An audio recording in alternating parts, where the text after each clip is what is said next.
Serait-ce une semaine décisive pour la guerre en Ukraine? Le week-end dernier, vous avez vu sur ces images, les principaux leaders européens étaient à Kiev pour rencontrer Volodymyr Zelensky, le président ukrainien qui a donné rendez-vous d'ailleurs à Vladimir Poutine jeudi, demain à Istanbul. On va revenir sur ce qui se passe, sur l'aspect diplomatique bien évidemment, mais aussi sur le front puisque les choses bougent. Et pour cela, je suis avec Alexis Ferchak. Bonjour Alexis. Bonjour Vincent. Merci d'être avec nous aujourd'hui. On va un peu analyser tout ce qui se passe sur ce front qui n'avait pas énormément bougé ces derniers mois et les choses semblent s'accélérer. Alors il avait quand même malgré tout beaucoup bougé puisque on se souvient qu'il y a eu l'oblast de Koursk, Oui, oblast côté russe, dans lequel les Ukrainiens avaient un large saillant et ils ont été repoussés de cette oblast. Donc rien que ça, c'était déjà une avancée sur le front militaire. Mais ce qu'on observe aujourd'hui, c'est que le front militaire bouge pas mal.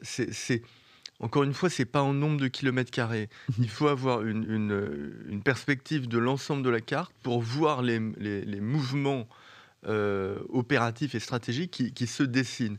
J'ai un militaire qui me disait l'autre jour qu'on n'en était pas, c'est pas des opérations de grand style comme disaient les militaires, on est encore dans du modelage stratégique. Le modelage stratégique, c'est préparer le terrain, avancer à tel ou tel endroit, dans la perspective d'une grande offensive possible, d'une offensive, d'objectifs stratégiques. Et là, on voit très clairement, depuis quelques jours, quels sont les points d'effort des Russes avec, c'est encore pas énorme, mais quelques avancées russes qui sont importantes. Et ça, il faut bien l'avoir en tête.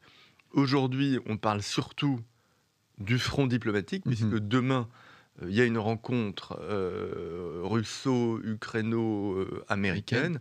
On ne sait pas si Poutine y sera, il y a quasiment aucune chance.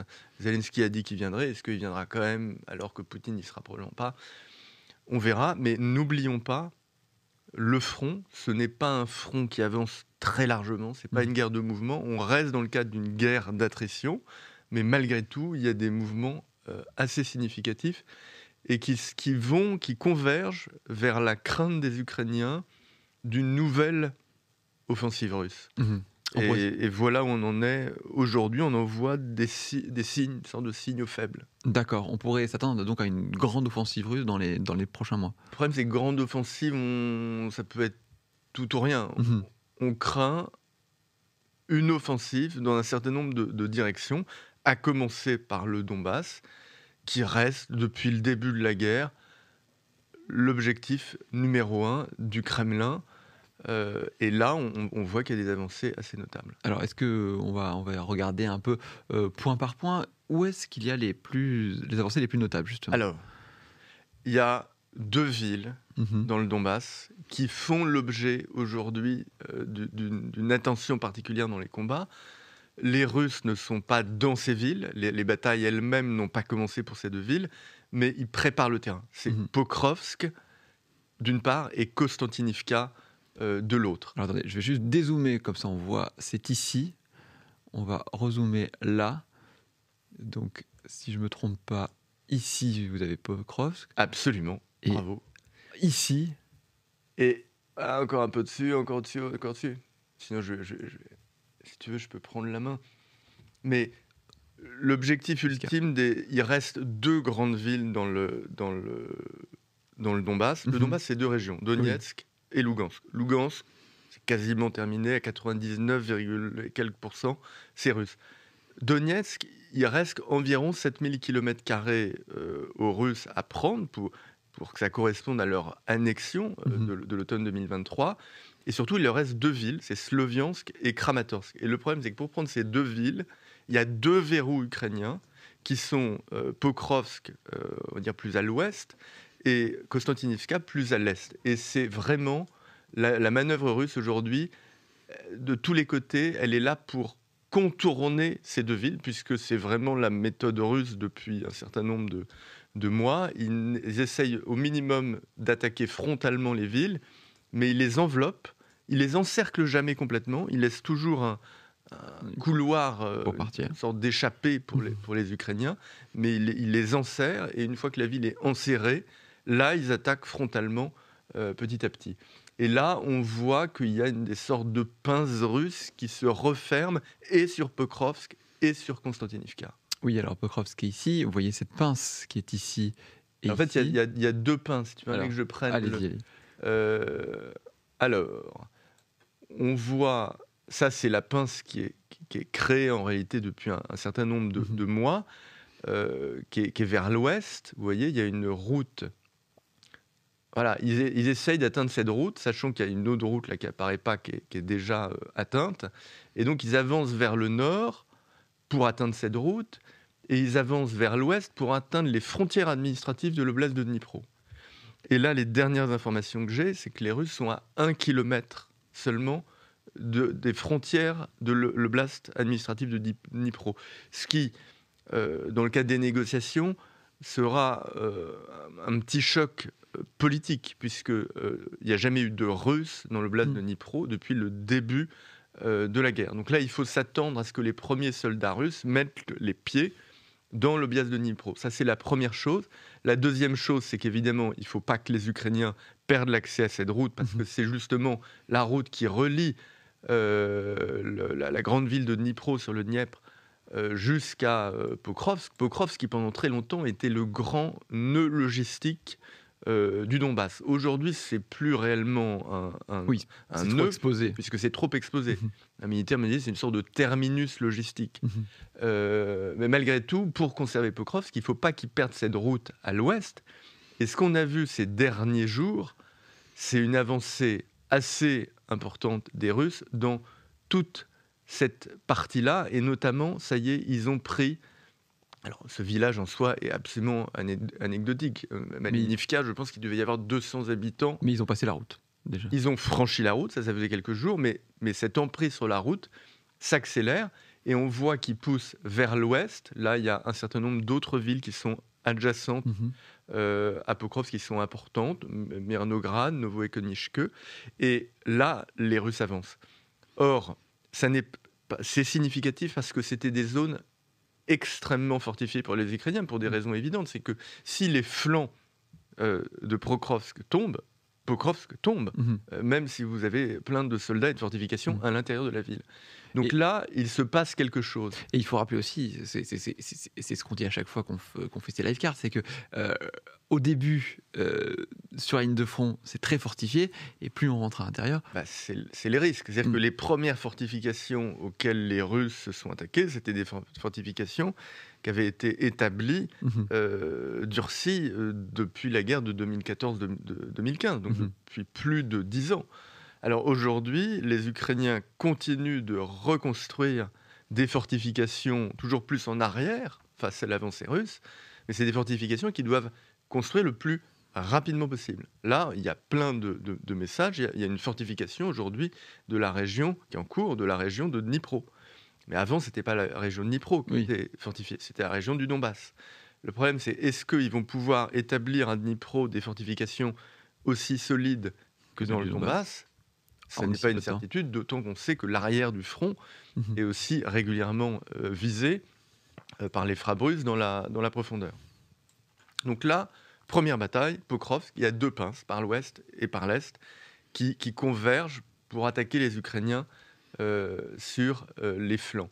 La deuxième grande bataille, dont on ne parle pas beaucoup encore dans les médias, mais qui est en réalité très importante, c'est donc Konstantinivka, dont vous parlez. Alors c'est ici, c'est une ville assez grande, de 50 000 habitants environ.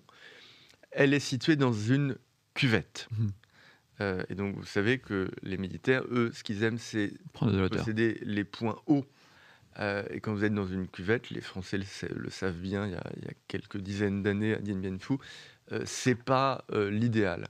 Or, à l'est de Konstantinivka, il y a des hauteurs dans une autre ville plus modeste qui s'appelle Chassifiar. Et par ailleurs, vous avez une autre ville au sud qui s'appelle Toretsk. Chassifiar sera probablement la plus longue bataille urbaine de la guerre en Ukraine. Plus de 2 ans, je ne veux pas te dire de bêtises.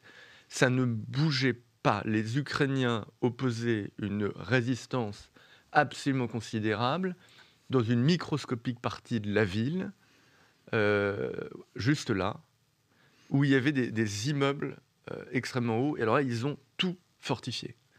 Les Russes contrôlent 80% de la ville depuis plus de 6 mois. Et ces 20 derniers pourcents, les Russes n'y arrivaient pas.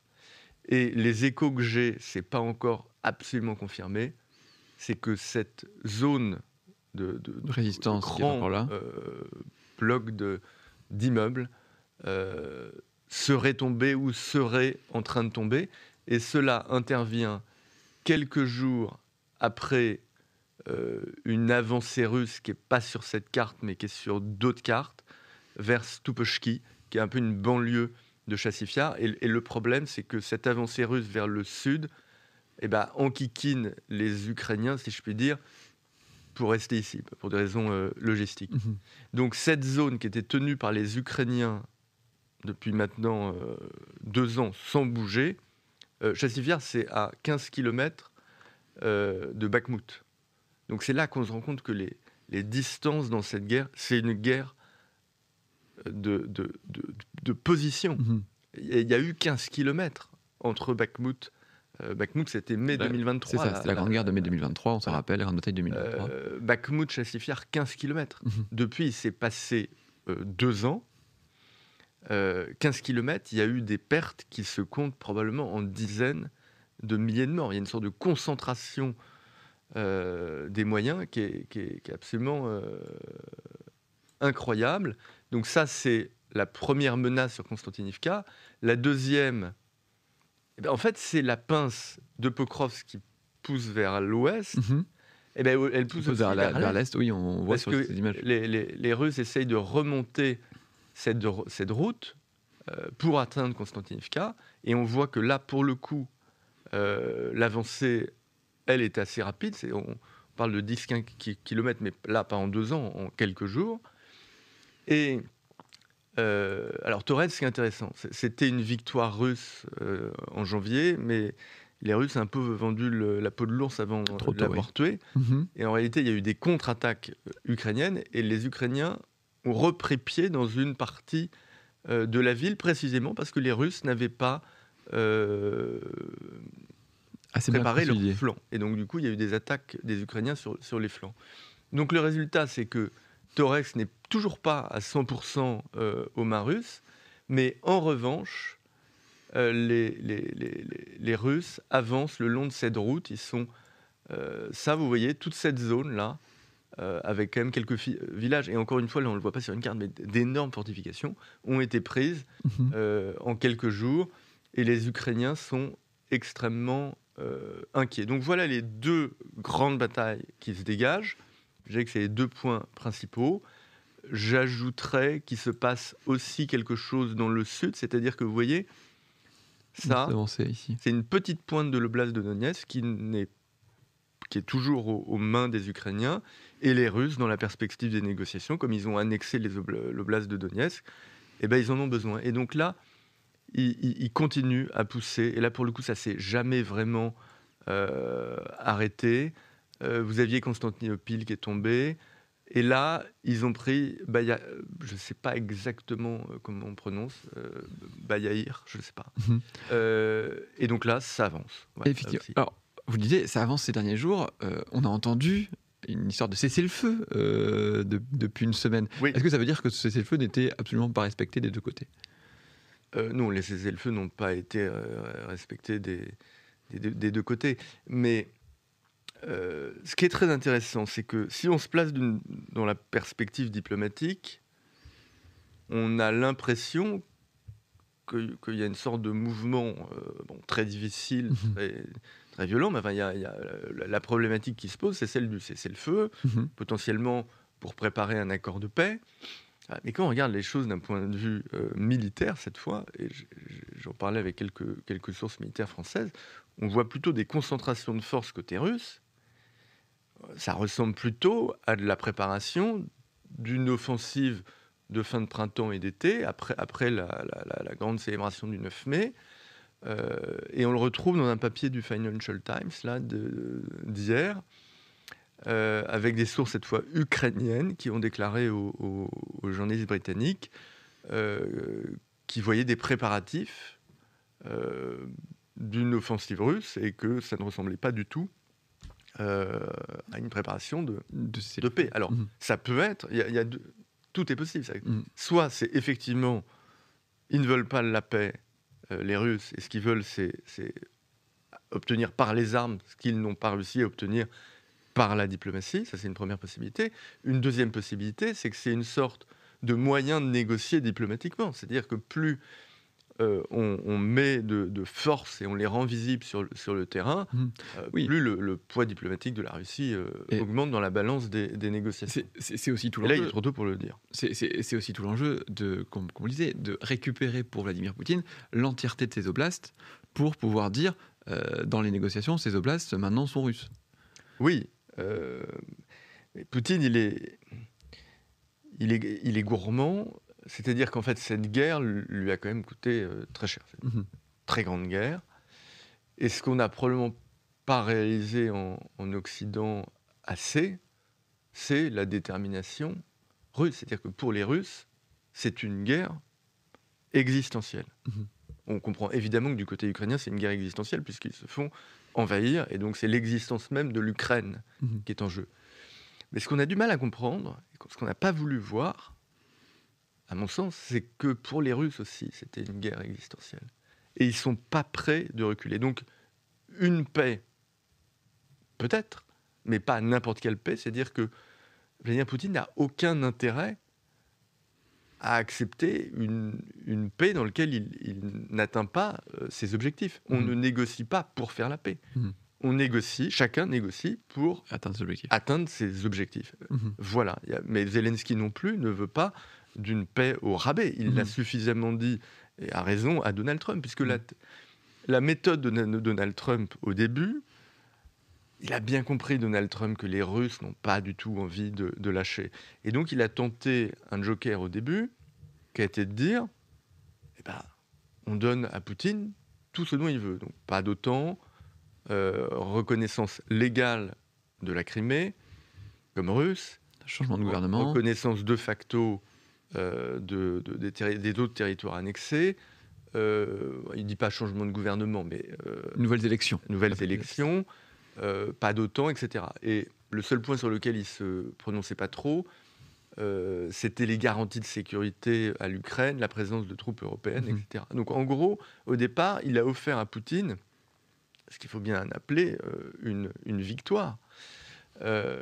Mais Poutine était prudent, parce que ça, c'est ce que Trump proposait à la Russie, mais en revanche, à l'Ukraine et aux Européens, il tenait un discours un peu différent, même si c'était très, très tendu. Et surtout, les Ukrainiens ne veulent pas d'une paix comme ça. Ça serait une très grande défaite. Or, eux, ils considèrent qu'une telle défaite ne serait pas symétrique de la réalité du rapport de force militaire, puisque pour l'instant, ça n'est pas une défaite écrasante pour les Ukrainiens sur le terrain militaire. Donc Zelensky, lui, il veut négocier.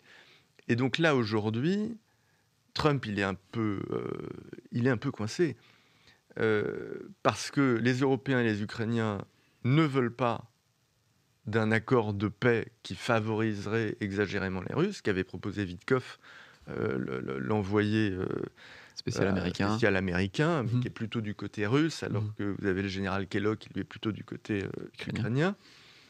Donc ça marche pas. Et les Européens remettent une pièce dans la machine. Ils proposent de continuer à soutenir l'Ukraine. Après la paix, de positionner des troupes européennes à l'ouest du Dniepr, une sorte de force de réassurance, et puis à l'est du Dniepr, des forces d'interposition dont le contenu resterait à déterminer. Et puis sur les garanties de sécurité, il propose quelque chose qui n'est pas très éloigné d'une sorte d'article 5 de l'OTAN. Or, les Russes ont toujours dit, c'est pour ça qu'ils font la guerre en partie.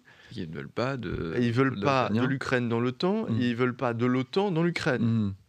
C'est-à-dire, c'est pas seulement que l'Ukraine ne soit pas dans l'OTAN, mais qu'il n'y ait pas de coopération militaire qui équivaudrait à une adhésion de fait. Tout cela semble bloqué. Tout cela est absolument bloqué. Et donc, les négociations qui ont lieu jeudi en Turquie. Alors, la Turquie, ça rappelle des négociations qui ont eu lieu au tout début de la guerre. Il y a 3 ans, hein, effectivement. Il y a 3 ans, mars 2022, où il y avait déjà eu une équipe de négociateurs russes, une équipe de négociateurs ukrainiens, des Américains. Il y a beaucoup de fantasmes autour de cet accord.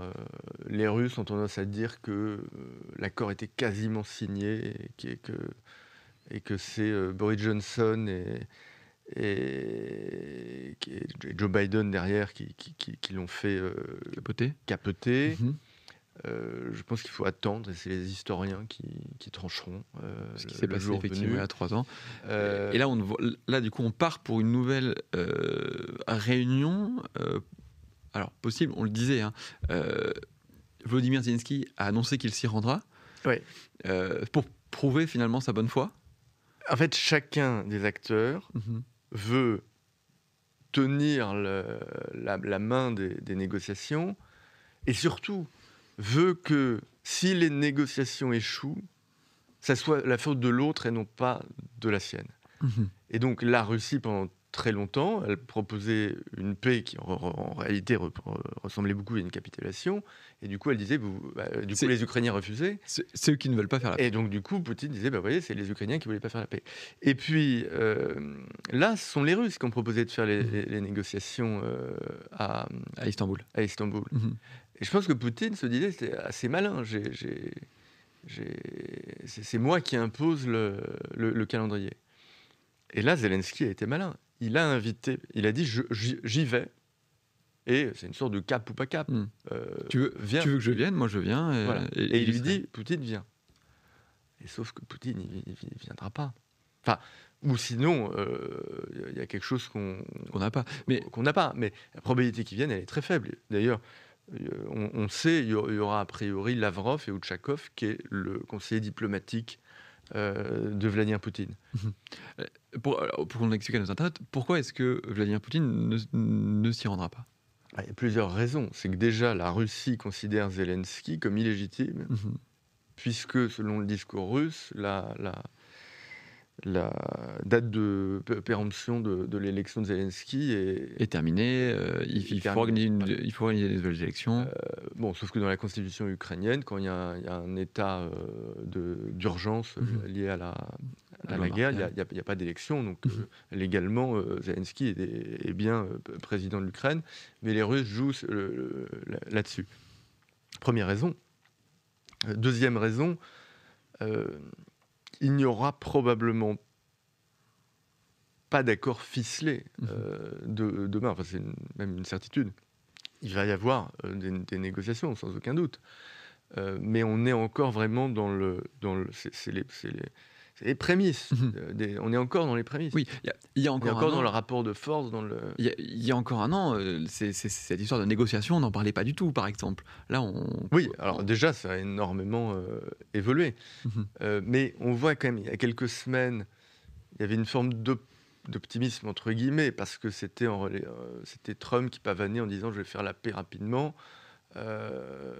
Et il prévoyait de tout donner aux Russes. Il disait voilà, la paix va se faire par-dessus la tête des Ukrainiens. Là, c'est un peu différent. Et d'ailleurs, les Américains ont changé d'attitude. On le voit sur la question des sanctions. Puisqu'en fait, là, il y a deux choses qui se préparent. Il y a les Européens qui se sont mis d'accord sur un 17e train de sanctions qui va viser la flotte fantôme russe. C'est des pétroliers, souvent pas très très bon état, qui sont assurés, mais pas avec des assurances occidentales, et qui permettent à la Russie de vendre son pétrole et son gaz et d'autres choses, du blé par exemple, du blé ukrainien par exemple, à d'autres pays qui n'appliquent pas de sanctions contre la Russie. Donc il y a des sanctions européennes qui visent ce secteur en particulier. Et puis, il y a quelque chose qui est en train de se préparer. En cas d'échec des négociations demain À Istanbul. à Istanbul, Mhm. et alors là, c'est des sanctions qui seraient absolument massives, puisque alors là, il y a une sorte de patte Donald Trump quand même. Ça serait 500% de droits de douane sur les pays qui continuent d'importer du gaz, du pétrole, des matériaux, des technologies russes. D'accord, donc ce serait... Voilà. Mais par exemple, c'est-à-dire que l'Inde, Mm. qui achète du pétrole russe, la Chine, Voilà, j'allais dire la Chine. Ils se sont remis d'accord tout un tas ce week-end. de pays, Mhm. les pays d'Afrique, etc. Mhm. Donald Trump, sa politique intérieure est tournée vers l'idée de la baisse du prix du pétrole. Mhm. Ce qu'il veut offrir aux Américains, c'est un prix du pétrole Un peu cher. pas cher. Si on sanctionne de 500% les pays qui importent du gaz et du pétrole russe, Ça risque de s'envoler. oui, ça risque de, enfin, ça serait compliqué. Mhm. Donc, est-ce que c'est juste une arme de dissuasion massive? Est-ce que, par exemple, l'Europe pourrait se permettre de mettre 500% de droits de douane sur la Chine? Enfin, Mhm. Oui, on rentre dans on quelque rentre dans chose de une beaucoup confrontation. plus... Alors, pour l'instant, il faut attendre. Le ministre des Affaires étrangères français, donc Barrot, Mhm. a annoncé des sanctions dévastatrices qui vont asphyxier la Russie. Oui, mais ça, Prudence, méfiance. c'est le discours qu'on entend quand même depuis Ça fait bougrement 300. penser à la formule de Bruno Le Maire qui avait assuré que On livrait une guerre économique. une guerre économique totale Mhm. et que l'économie russe était sur le point de s'effondrer. Mhm. Il y a quand même une chose qu'il faut dire, c'est que l'une des raisons pour laquelle les Russes ont globalement pas mal d'atouts dans leur manche aujourd'hui, c'est effectivement sur le terrain militaire, ils s'en sortent pas si mal alors qu'on avait un peu enterré l'armée russe, première chose. Deuxième chose, l'économie russe, elle se porte plutôt bien, Mhm. avec des taux de croissance d'environ 4%. Alors ça, C'est c'est ça. très important. Il y a une inflation élevée, Oui. mais il y a un truc qu'il faut voir, c'est que les salaires réels, Mhm. c'est-à-dire les salaires corrigés de l'inflation, sont toujours en croissance. D'accord. C'est-à-dire que pour l'instant, l'augmentation des salaires en Russie est plus rapide Que c'est de que l'inflation. celle de l'inflation. Et c'est pour ça qu'il n'y a pas de grogne absolue. Mhm. Je veux dire, dans les raisons du peuple russe qui ne se soulève pas ou qui n'exprime pas son mécontentement, il y a plusieurs choses. C'est que, il n'y a pas de conscription forcée. Ça repose sur un Des volontaires volontariat très bien payés. chèrement payé. Poutine a annoncé, les chiffres sont élevés, hein. Mhm. Poutine a annoncé 50 à 60 000 soldats par mois. Mhm. C'est absolument considérable. Et donc le nombre total de soldats en Ukraine, et là je parle de sources militaires occidentales, c'est pas des déclarations russes, c'est aujourd'hui 600 000 à 700 000 soldats. Au début de la guerre, c'était 200 000 soldats. Donc il y a déjà cette capacité russe à renouveler leurs forces sur le champ de bataille. Et puis, il y a l'économie qui aujourd'hui, qu'on le veuille ou non, elle est résiliente. Mhm.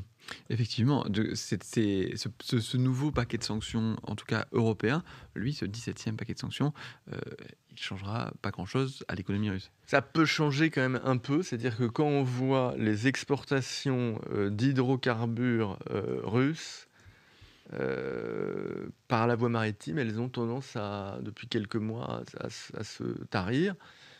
Parce que c'est pas la première fois que l'Union européenne sanctionne ce genre de navire. Donc ça crée une tension. Mais de là à penser que ça va asphyxier complètement la Russie, Mhm. et quant aux 500%, encore une fois, on est dans une négociation. Mhm. Il faut voir à quoi ça aboutira à la fin. On l'a vu sur la Chine. On peut revenir à ce qui se passe demain, la possible rencontre entre Poutine et Zelensky. Donald Trump, lui, qui est en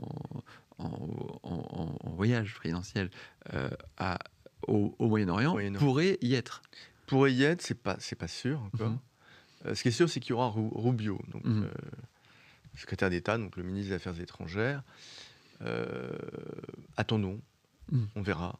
Et est-ce que s'il n'y a aucune personnalité de premier plan, si on peut le dire comme ça, de côté américain et côté russe, est-ce que Zelensky va y aller ou est-ce qu'il ne va pas juste envoyer Ça, c'est la grande question. C'est que Zelensky a dit qu'il irait, mais il a dit en même temps qu'il ne parlerait qu'à Poutine. Oui, on le voit mal discuter avec Lavrov. Ça serait bizarre. Dans les négociations internationales comme ça, au début, c'est infra-ministériel. Il y a même le niveau tout en dessous, c'est les négociations dont personne n'entend parler. Évidemment, c'est infra-ministériel. Après, il y a le niveau ministériel. Et après, il y a le niveau chef d'État, chef de gouvernement. C'est vrai qu'en général, le niveau chef d'État et de gouvernement n'intervient que quand on est à peu près d'accord sur un accord. Sauf quand c'est que pour faire de la com. Par exemple, Trump, lui, il aime bien, c'est la diplomatie de la photo, il aime bien prendre une photo, une poignée de main, ce qu'il avait fait avec Kim Jong-un en 2017. Bon, ça n'avait abouti à rien du tout, mais il y avait des très jolies photos. Il avait dit qu'il avait rencontré Kim Jong-un. Voilà, ça n'a rien changé, la Corée du Nord a toujours l'arme atomique et n'a pas été renversée. Effectivement.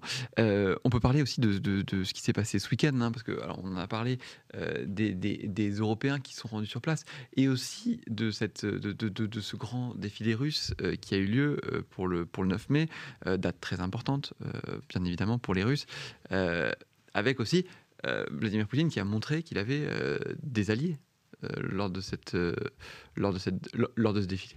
Alors, oui, il a des alliés, ou en tout cas, il a des gens qui lui parlent. Le mot allié est peut-être un peu fort. La Corée du Nord, ça, est un allié de la Russie. Il y a un traité de défense commune. Si je t'attaque, si on m'attaque, je te protège, etc. La Russie, elle a surtout des partenaires et assez fiables comme la Chine, comme tout un pays de ce qu'on appelle le Sud global, et qui est une formule un peu floue étant donné la diversité de tous les pays, mais qui en fait se comprend négativement comme tous les restes du monde entier, sauf les l'occidentaux. Et ça représente plus de la moitié de la population mondiale, largement plus. Et largement plus du tiers du PIB mondial, largement plus. Donc là, on a vu que Poutine n'était pas isolé, mais j'ai envie de dire qu'on le savait. On le savait avant, effectivement. On le savait. Donc il y a cette première chose. Sur la visite européenne à Kiev, je crois que des facteurs exogènes à l'Europe ont forcé les Européens à une sorte de réveil qui n'est pas fin. On le voit avec Starmer, avec Macron, avec la Pologne qui prend une importance qu'elle n'avait pas il y a encore quelques années comme pays en Europe. Qui assure aussi la présidence tournante de l'Union européenne en ce moment. Donc voilà. C'est aussi... Alors, ces événements exogènes à l'Europe, c'est évidemment l'élection de Donald Trump qui nous a donné quand même une sorte de grande baffe à tous les Européens. Et c'est évidemment la guerre en Ukraine et l'invasion russe de l'Ukraine. Maintenant, unité européenne, oui, sans doute. Mais ils ne sont pas d'accord entre eux. Mais quels sont les moyens ? La question, c'est quels sont les moyens de pression de l'Union, des pays européens sur la Russie. Et quand on les compte, ils sont maigres. Ils sont très maigres. Oui, j'écoutais hier, Emmanuel Macron était interrogé sur TF1. Évidemment, Gilles Boulot lui a posé la question sur la Corée du Nord, qui fournit plus de munitions que l'Europe. Largement plus. C'est sans commune mesure. Alors, on peut dire que les munitions nord-coréennes sont moins bonnes que les munitions européennes. Mais au bout d'un moment... en termes de chiffres, en termes de nombre, effectivement. La masse, ça compte. Voilà, Alors, une fois qu'on a dit tout ça, une fois qu'on attend demain, et ensuite, à quoi on peut s'attendre pour les... Alors, le problème, c'est qu'il y a des scénarios extrêmement divers. Mais il y en a quand même... Il y a 3 grands scénarios qu'on peut... Le premier scénario, c'est, à la surprise générale quand même, tout le monde se met d'accord. Mais pour que, vu les lignes rouges de chaque côté, c'est-à-dire que chaque parti fait de sacrés efforts sur soi-même. Donc il y a cette possibilité, avec différentes possibilités. Il y aura un accord plus ou moins ferme demain. Bon, on y croit assez pas trop. Ensuite, il y a l'idée d'un échec du cessez-le-feu de 30 jours. Parce que c'est ça ce qui est poussé. Qui est avancé aujourd'hui. Mais dans ce cas-là, c'est la question des États-Unis. Et là, il y a deux grands scénarios, en gros. C'est soit les Américains, au bout d'un moment, disent « Écoutez, on en a ras-le-bol de cette guerre. On a essayé. Ça marche fait pas. Tout notre possible, ça marche pas. On s'en va. » Mais on s'en va, ça veut dire qu'on s'en va. Et je pense que ça peut être l'objectif des Russes. C'est de montrer qu'il n'y a pas de solution. En tout cas, comme ça. Et d'attendre que les Américains partent pour ensuite rétablir une relation russo-américaine qui soit absolument décorrélée de la guerre en Ukraine. Donc ça, c'est un autre scénario. Alors, juste pour qu'on rappelle, c'est que si les Américains disent on s'en va d'étape de négociation, mais on s'en va aussi de l'aide apportée à l'Ukraine ? Potentiellement, oui. Parce que pourquoi ? Dont l'Ukraine est très dépendante, c'est pour ça. Quel est le problème de Trump ? C'est que si il n'arrive pas à obtenir un deal, mais il n'a pas d'autre choix, c'est le troisième scénario, c'est de dire on soutient massivement les Ukrainiens pour changer le rapport de force, pour que le nouveau rapport de force puisse aboutir à des négociations qui soient acceptables du point de vue des Occidentaux. Et pour ça, il n'aura pas d'autre choix que de donner des armes aux Ukrainiens. Autrement dit, tout en gérant la relation stratégique entre les deux pays, donc en faisant attention, et s'il fait ça, il fait du Biden.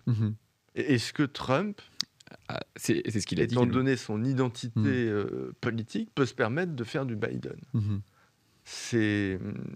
Alors, lui, il dit autre chose. Il dit Biden a été mauvais, c'est pas ça. Moi, je ferais les choses différemment. Donc, par exemple, il pourrait utiliser l'arme massive des sanctions. C'est le projet de Lindsey Graham dont je parlais. C'est un sénateur républicain qui est très, très anti-russe depuis très longtemps, qui propose ces sanctions de 500%. Donc, peut-être que la stratégie de Donald Trump, ça sera plutôt celle-là.